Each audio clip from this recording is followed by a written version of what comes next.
3 enfants, honnêtement, voyage ou pas voyage, on voit la différence. Allez, aujourd'hui c'est petite balade avec ma grande.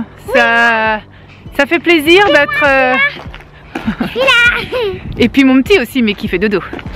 Ça fait plaisir aussi de passer du temps seul avec Léna, ou seul avec Lysandre, ou seul avec Jonah. C'est important quand on a 3 enfants, d'avoir du temps pour chacun d'eux. C'est pas évident. Et clairement, j'ai senti quand même la différence entre 2 et 3 enfants. La marge est encore plus grande qu'entre 1 et 2. Moi, j'ai pas vraiment... j'ai pas ressenti trop de différence d'organisation quand j'ai eu Lysandre après Léna. Peut-être parce qu'ils n'avaient pas beaucoup d'écart d'âge. Mais en tout cas, entre Léna et Lysandre, qui sont beaucoup plus grands, 5 et 6 ans, et Jonah qui est encore bébé, qui est allaité, qui a encore beaucoup de besoins affectifs, hein, ce qui est normal. Une présence 24/24.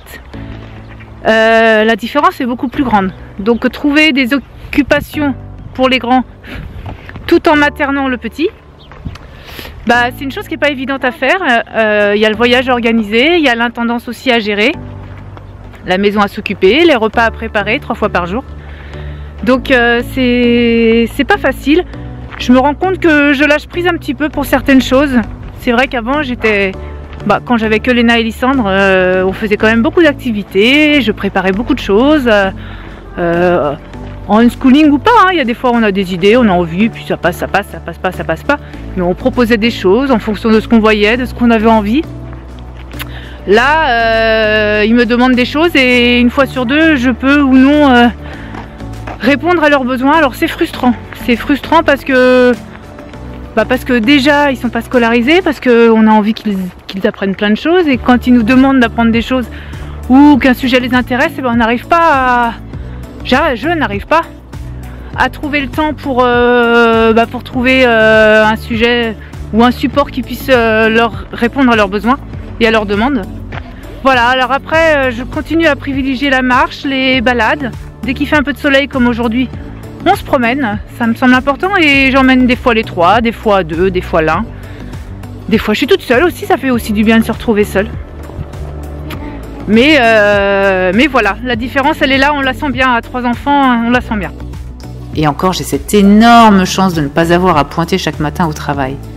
Mon temps de travail, moi je le gère aussi en fonction des enfants et de nos activités. Parfois c'est moi qui sors avec les enfants, 1, 2 ou 3. Et des fois c'est Christophe, d'autres fois nous sommes tous ensemble. Pour la grimpette en montagne, ce sont souvent les 2 grands avec leur papa. Ici c'était en hauteur de Corinthe. Sympa, non?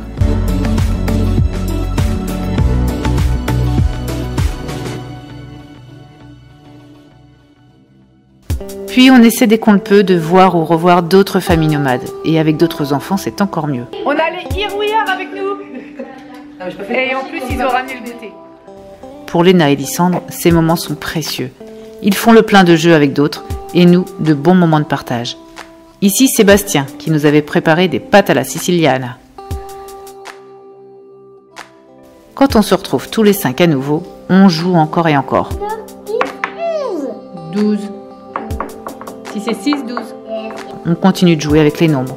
On fait des additions, des soustractions, mais en jouant. Je t'en donne 5. Moins 4. On dessine, on crée des histoires et on lit le plus souvent possible.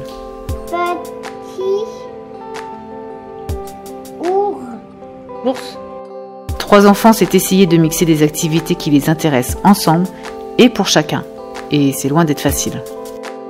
Nous sommes arrivés depuis quelques jours sur Nea Moudania. Nouvelle maison, nouveaux jeux et nouvelles terres à explorer. En attendant, petite visite guidée. À très vite. Allez, comme d'habitude, petite visite guidée. On est à Nea Moudania, c'est à une petite ville en dessous, Thessalonique. Allez, je vous montre ça.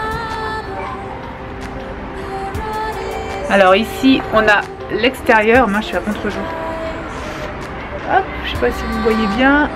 Une petite table. Un petit parasol. Il y a beaucoup de vent ce matin. C'est très cosy. On a du bois pour faire un petit peu de feu le soir. Et voilà, un petit balcon. On est en pleine ville. On a un boucher juste à côté et le parc, je ne sais pas si vous le voyez juste là. Il y a un parc pour enfants, donc les enfants iront certainement le tester. Et on arrive directement dans la pièce principale. Voilà, on a déjà pris possession des lieux. Christophe travaille. Jonah travaille. Lysandre joue. Et voilà, on a une grande pièce de vie. On a mis le tapis pour Jonah ici. On a un grand canapé. Hop. La cheminée. Et la petite cuisine. Alors elle est pas très éclairée. Voilà. Maintenant je vais vous montrer l'étage. Ici on a une première toilette.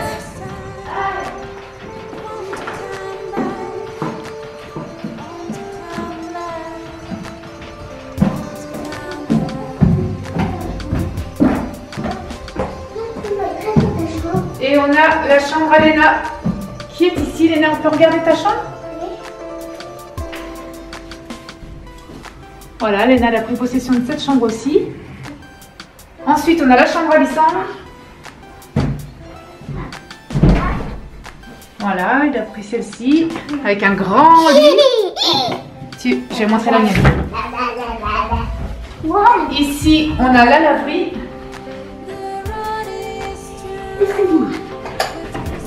Ici, on a la salle de bain. Et nous, on a notre chambre. Voilà, où on dort tous les trois avec Jonah. Voilà, on vous a fait le tour de la petite maison. On y reste pour un mois jusqu'à fin avril. Donc voilà, elle est plutôt sympa, je pense qu'on va s'y plaire. Allez, à plus tard.